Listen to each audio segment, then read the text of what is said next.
New year celebrations and सारे festivals को celebrate करने के बाद जो अब सबसे बड़ा इवेंट्स पेरेंट्स और बच्चों के लिए है वो है एनुअल एग्जाम। जी हाँ, फरवरी से फर्स्ट वीक या सेकेंड वीक से सभी बच्चों के एनुअल एग्जाम्स स्टार्ट होने वाले हैं, चाहे वो किसी भी बोर्ड के हों।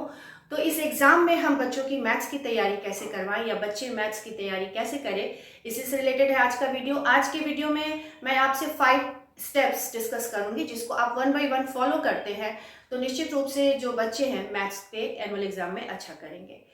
Hello everyone and welcome to maths for mother. मैं हूं संध्या और आज की वीडियो में हम डिस्कस करने जा रहे हैं 5 स्टेप्स जिनको फॉलो करके हम अपने फाइनल एग्जाम में मैथ्स की तैयारी करेंगे। तो जो फर्स्ट स्टेप है वो है आपका गोल। आपका गोल फिक्स होना चाहिए कि आप जो प्रिपरेशन स्टार्ट करेंगे मैथ्स के लिए उसका गोल क्या है, क्योंकि जब तक आप गोल फिक्स नहीं करते हैं आपको मोटिवेशन नहीं आ सकता है। गोल फिक्स करते समय हमें 2 बातों का ध्यान रखना चाहिए, एक तो अपनी कैपेबिलिटी और दूसरा अपना इंटरेस्ट। क्योंकि गोल जो है वो कभी भी दूसरे से कंपेयर करके फिक्स नहीं करते हैं। गोल फिक्स करने के बाद उसके लिए हमें मेहनत भी करना पड़ता है, तो इसलिए गोल हमेशा अपने इंटरेस्ट और कैपेबिलिटी के अकॉर्डिंग फिक्स करें। जैसे कि मान लीजिए आपको मैथ्स में फर्स्ट टर्म में 60 मार्क्स आया था, लास्ट एग्जाम में 60 मार्क्स आया था, तो आप अपनी कैपेबिलिटी के अकॉर्डिंग कि आप उसमें कितना इंप्रूवमेंट ला सकते हैं उस गोल को फिक्स कीजिए कि मैं इस एग्जाम में 10 या 15 मार्क्स ज़्यादा लाऊंगा पिछली टेस्ट से, दूसरे से कंपेयर करके नहीं। कि अगर किसी दोस्त को आपको लास्ट एग्जाम में 80 आया था तो आप भी 80 से ज़्यादा ले आएंगे तो ये फिर काम ही नहीं करेगा। तो आप अपने इंटरेस्ट को समझिए, अपनी कैपेबिलिटी को समझिए, उसके अकॉर्डिंग मैथ्स में आप अपना गोल फिक्स कीजिए कि मेरा लास्ट टेस्ट में ये मार्क्स था तो इस टेस्ट में मैं इतना इम्प्रूवमेंट लाऊंगा या लाऊंगी। और जहाँ तक इंटरेस्ट की बात है तो मैथ्स किसी बच्चे का अच्छा होता है तो किसी बच्चे का आर्ट्स सब्जेक्ट अच्छा होता है, हिंदी सोशल स्टडीज अच्छा होता है, किसी का साइंस अच्छा होता है। तो अपने अपने इंटरेस्ट के अकॉर्डिंग आप हर सब्जेक्ट में मैक्सिमम अचीवमेंट लाने की या इम्प्रूवमेंट लाने की कोशिश करें। और मैथ्स में तो आप अपने इंटरेस्ट और कैपेबिलिटी का जरूर यूज करें और गोल को फिक्स करें, क्योंकि बिना गोल के हम मेहनत नहीं करते हैं। तो अगर आपको मोटिवेशन चाहिए, हार्डवर्क करना चाहिए, तो पहले फिक्स कीजिए कि आपका गोल क्या है फाइनल एग्जाम में मैथ्स को लेकर के। जो नेक्स्ट टॉपिक है वो है आपका रूटीन। रूटीन आपका क्या होना चाहिए? रेगुलर रूटीन आपको बनाना है कि आप जो समय बचता है स्कूल्स के अलावा और खेलने के अलावा, उस समय का उपयोग यूज आप उसको कैसे करेंगे अपने अलग अलग सब्जेक्ट्स के अकॉर्डिंग। रूटीन बनाने के लिए आप अपने कॉपी में एक कॉलम खींच लीजिए और अगेन अपनी इंटरेस्ट के अकॉर्डिंग। ये नहीं कि मैंने रूटीन बना लिया हम 3 घंटे का और हमसे 2 घंटे भी नहीं बैठा जा रहा है, तो फिर ये रूटीन भी आपका वर्क नहीं करेगा। तो आप जितने भी घंटे पढ़ने के लिए बैठते हैं उसमें अलग अलग टाइम फिक्स कर लीजिए। मान लीजिए आप बैठते हैं 3 घंटे के लिए, आप बैठ सकते हैं लगातार पढ़ने के लिए, तो आप इसमें से 1 घंटे मैथ्स के लिए रख लीजिए कि इसमें आप मैथ्स का रिवीजन करेंगे। हाफ एन आवर रख लीजिए आप रीडिंग के लिए, जहाँ की आप इंग्लिश और हिंदी के जो बुक्स है उसको आप पढ़ सकते हैं।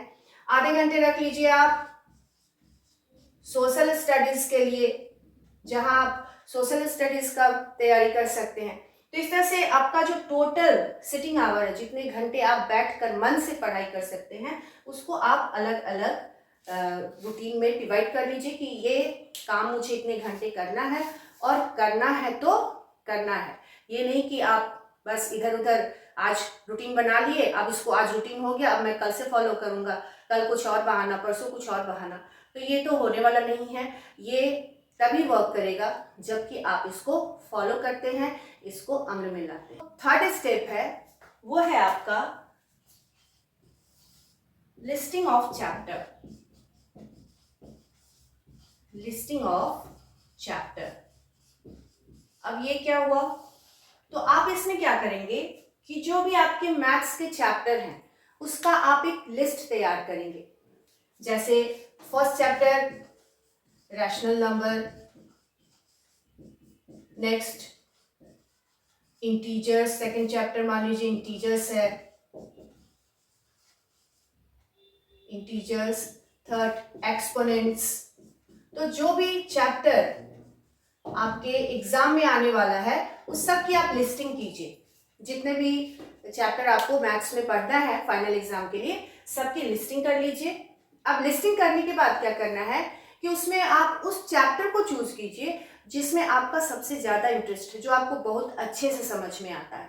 वैसे चैप्टर्स को आप सर्कल कर लीजिए अपने नोटबुक में, या अपने जो स्कूल का बुक है उसमें पेंसिल से कर लीजिए, या फिर किसी अलग कॉपी में सारे चैप्टर्स को लिखकर उस वैसे चैप्टर्स जिसमें आपका इंटरेस्ट है, जो आपको पढ़ना अच्छा लगता है, जिसे बनाना अच्छा लगता है, उसको आप सर्कल कर लीजिए। और ये आपकी तैयारी होनी चाहिए कि अगर इस चैप्टर से मुझे कोई भी क्वेश्चन आता है तो मैं उसे सॉल्व जरूर करूँगा या करूँगी, वो मेरा छूटना नहीं चाहिए। और ऐसे चैप्टर्स को आप रेगुलर रिवीजन करेंगे। जब आप जो मैथ्स का टाइम फिक्स किए हैं टाइम टेबल में, तो आप उसमें सबसे पहले स्टार्ट करेंगे इन्हीं चैप्टर्स का रिवीजन जो कि आपको अच्छा लगता है, जिसमें कि आप कॉन्फिडेंट है कि ये चैप्टर मेरा स्ट्रांग है, इससे मुझसे अगर कहीं से भी क्वेश्चन पूछा जाता है तो मैं निश्चित रूप से उसको बना सकूंगा या बना सकूंगी। और जब आप वैसे सम्स को बनाते हैं तो आपको मोटिवेशन मिलता है। मैथ्स टफ कब हो जाता है, जब हमें समझ में नहीं आता है।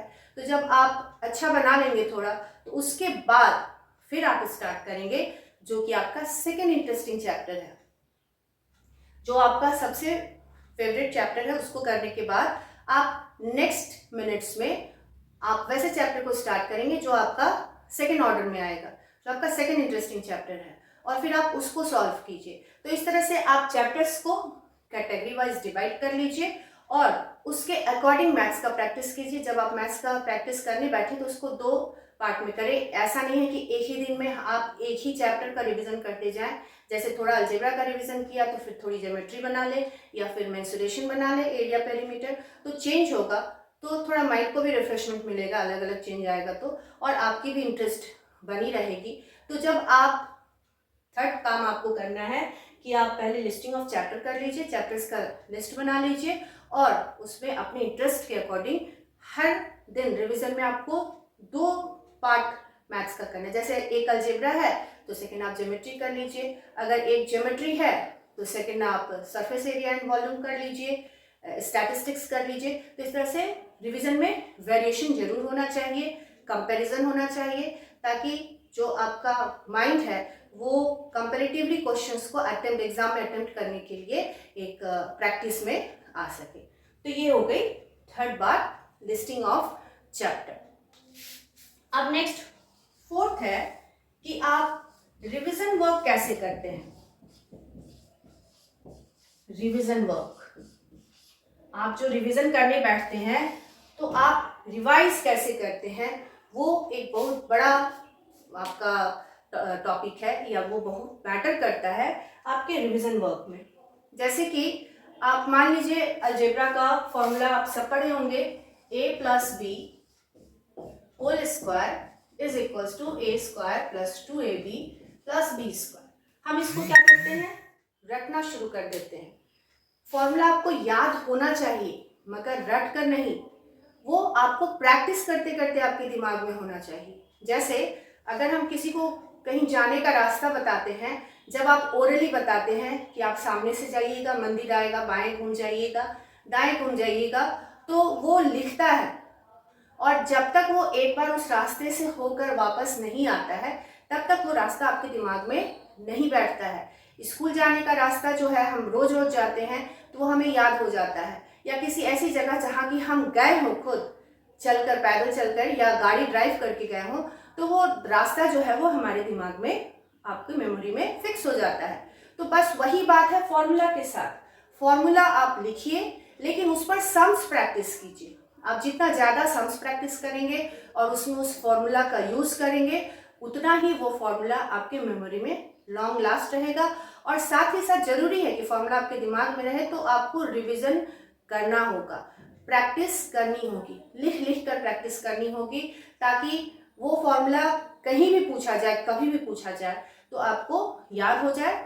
और दूसरी चीज कि जब आप फॉर्मूला, जिस फॉर्मूला से रिलेटेड चैप्टर पढ़ रहे हो, तो उसकी एक चार्ट बना लीजिए, फॉर्मूला चार्ट, और उसको आप अपने या तो जो आपका नोटबुक है उसमें पीछे लिख कर रखिए एक फ्रेश पेज में, ताकि आप एक बार उसको रोज देख सके, रिमाइंड हो सके, या फिर आप एक चार्ट पेपर में या रफली पेपर में लिख करके अपने स्टडी टेबल के पास कहीं भी उसको चिपका दीजिए, ताकि अगर आपको सम सॉल्व करते करते अगर डाउट हुआ क्या था ये फॉर्मूला, तो आप एक बार देखिए उसको और बस आपका क्लियर हो जाए। क्योंकि अगर आप पीछे बुक में फिर वो उस फॉर्मूला को खोजने जाएंगे तो अगेन माइंड डिस्ट्रैक्ट होता है।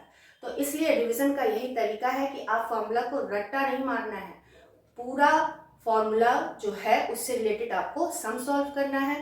तो आने वाले वीडियो में मैं अलग अलग चैप्टर परसेंटेज, अलजेब्रा, डेसिमल्स के सम का रिवीजन कैसे करना है उस पर भी वीडियो लेकर के आऊँगी। तो फिलहाल ये 4th टॉपिक यही है कि रिवीजन वर्क आपका इम्पैक्टेबल होना चाहिए, जो कि कुछ इम्प्रूवमेंट शो करे आप में, आपको खुद फील होगा रिवीजन वर्क करके उठने के बाद कि हाँ आज मैंने कुछ पढ़ा। जब आपको ये फील हो तो समझिए कि ये स्टेप्स वर्क कर रहे हैं, आप जो अपने गोल है उसको अचीव कर लेंगे। नेक्स्ट देखते हैं 5th स्टेप। जो 5th और सबसे इम्पॉर्टेंट स्टेप है जिस पर ये आपका चारों स्टेप डिपेंड करता है, वो है आपका राइटिंग स्किल। आप पेपर पर सम्स कैसे सॉल्व करते हैं, राइटिंग स्किल। यस, अगर आप फॉर्मूला लिख लेते हैं, उस पर वैल्यूज भी रख देते हैं, कैलकुलेशन भी कर लेते हैं, लेकिन आपका अगर कॉपी पर अनटाइडी वर्क है, लेफ्ट राइट करके लिखा हुआ आपने, वही राइट साइड में कैलकुलेशन कर लिया है, रफ वर्क कर लिया है, तो वो पेपर यदि आपका अरेंज्ड अच्छा प्रॉपर नहीं लगता है तो इससे भी मार्क्स जो है वो कम होता है। तो इसलिए कोशिश ये होनी चाहिए कि जो वर्क है, लिखने का आपका तरीका है, सम्स को सॉल्व करने का तरीका है, उसमें इम्प्रूवमेंट अभी से ही आना चाहिए। क्या होता है कि जब हम रिवीजन वर्क करने बैठते हैं तो अरे एग्जाम में पूरा डिटेल में बनाएंगे, चलो अभी रफली हम लोग कैलकुलेशन कर लेते हैं। इसका नतीजा क्या होता है कि जब आप एग्जाम में बैठते हैं और आप पर मेंटल प्रेशर होता है तो आप उसी चीज को फॉलो कर देते हैं जो कि आप प्रैक्टिस में कर रहे थे, क्योंकि वो आपको प्रैक्टिस है। याद रखिएगा, जिस चीज की आप प्रैक्टिस कर लेते हैं तो वो आपको कितने भी आप मेंटली स्ट्रेस में हो या मेंटली प्रेशर में हो, आप उस चीज को आराम से लिख लेते हैं। इसलिए हम लोग बोलते हैं कि बार बार लिख कर प्रैक्टिस करने के लिए। तो राइटिंग स्किल बहुत मायने रखता है। आप मैथ्स को कैसे सॉल्व करते हैं, मैथ्स का पेपर जब सॉल्व कीजिए तो उसके राइट साइड में कॉलम खींच के या लेफ्ट में एक जगह बनाकर उसमें रफ वर्क हेडिंग देकर वहाँ रफ वर्क कीजिए, और जो सम्स है उसको नीटली सॉल्व कीजिए। जहाँ जहाँ फॉर्मूला है उसको जरूर मेंशन कीजिए। आपका ज्योमेट्री या फिर मेंसुरेशन से रिलेटेड जो सम्स होते हैं उसमें यूनिट जरूर लिखा कीजिए। एरिया है तो square unit, centimetre square, metre square, volume है तो क्यूब में यूनिट होगा। तो इन सभी चीज़ों का आपको बहुत ध्यान रखना होगा, तभी आप कोई सम सॉल्व करते हैं तो उसमें आपको जो कंप्लीट मार्क्स है वो मिलेगा। तो इसके लिए आपको क्या करना होता है, जब भी आप प्रैक्टिस करने बैठे तो सम्स को पूरा सॉल्व कीजिए, पूरा कंप्लीट सॉल्व कीजिए। क्योंकि मैंने ऐसे बहुत बच्चों को पढ़ाया जिनको मैथ्स में 198 आया हुआ है, तो उसका रीज़न यही है कि जितनी बार मैंने उनसे कहा है कि रिवीजन वर्क करना है तो उन्होंने पूरा टॉप टू बॉटम जो क्वेश्चन है उसको कंप्लीट रिवाइज किया है, और जितनी बार कहा है उतनी बार रिवाइज किया है। तो राइटिंग स्किल बहुत मायने रखता है। तो इस पर काम आपको, इस 5 स्टेप्स को जब आप फॉलो कर रहे हैं तो अभी से कर देना है, तभी आपका जो है वो काम करेगा। तो ये थे 5 स्टेप्स जिसको आप यदि फॉलो करेंगे मैथ्स की प्रिपरेशन के लिए और दूसरे सब्जेक्ट के प्रिपरेशन के लिए भी, तो ये निश्चित रूप से वर्क करेगा और आपका मार्क्स इंप्रूव होगा जरूर। तो इसको स्टेप्स को फॉलो कीजिए, और अगर इससे आपको फ़ायदा मिलता हो तो मुझे कमेंट करके ज़रूर बताएं। और इसके अलावा मैं बाकी जो चैप्टर वाइज सब्जेक्ट हैं, टॉपिक्स हैं, जैसे परसेंटेज, अलजेब्रा, उसके बाद वॉल्यूम एंड सरफेस एरिया, सारे ही चैप्टर्स पर मैं अलग से वीडियो बनाऊंगी एग्जाम्स को लेके कि एग्जाम में कैसे क्वेश्चन आते हैं और उनको कैसे सॉल्व करना है। तो उन वीडियो को भी जरूर देखिए और कमेंट करके बताइए कि जो सबसे फर्स्ट चैप्टर है मैं उसमें किसे चुनूं, किसे कवर करूं। तो नेक्स्ट वीडियो में मिलती हूं आपसे, तब तक के लिए thank you for watching my video. और हाँ, यदि मेरे चैनल को अभी तक सब्सक्राइब ना किया हो तो सब्सक्राइब कर ले और कमेंट करके जरूर बताएं कि ये वीडियो आपको कैसा रहा और कहाँ तक हेल्पफुल रहा। Once again thank you.